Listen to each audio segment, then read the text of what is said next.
तो इस वाले केस के अंदर दो चीज़ है, एक तो बैलेंसिंग ऑफ द इक्वेशन। अगर तुम्हें बैलेंसिंग करनी आती तो ठीक है, अगर नहीं आती तो तुम्हें सीखने की जरूरत थी। और सेकंड पार्ट है, हम इसे मिली इक्विवेलेंट के ऊपर भी सॉल्व कर सकते हैं, milli equivalents of KMnO4 and milli equivalents of oxygen.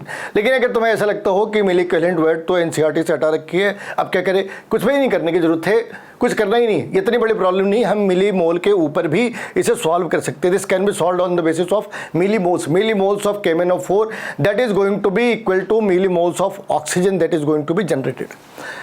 तो इस वाले केस में हमने क्या करना है भाई, पहले बैलेंसिंग करनी है।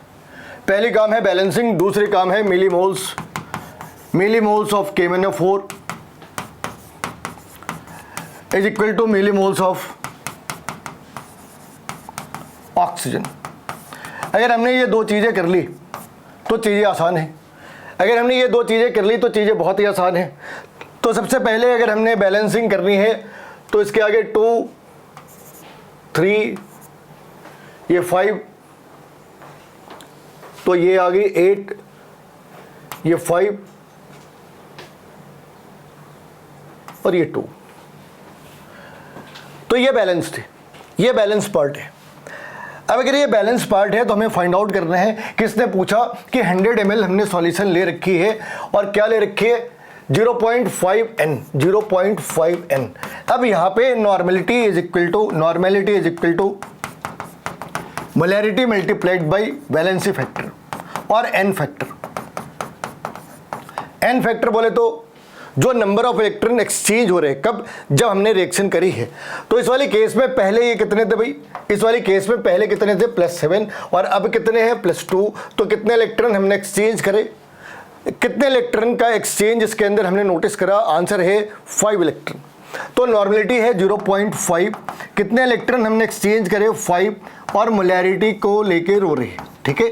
तो मोलैरिटी कितनी हो गई इसकी मोलैरिटी हो गई 0.5 डिवाइडेड बाई 5, आंसर है 0.1।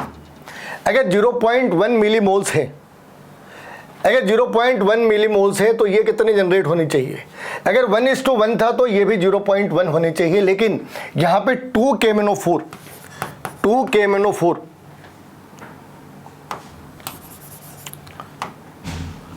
यहाँ पे 2 KMnO4 ने कितना जनरेट करा 5 मोल्स ऑफ ऑक्सीजन।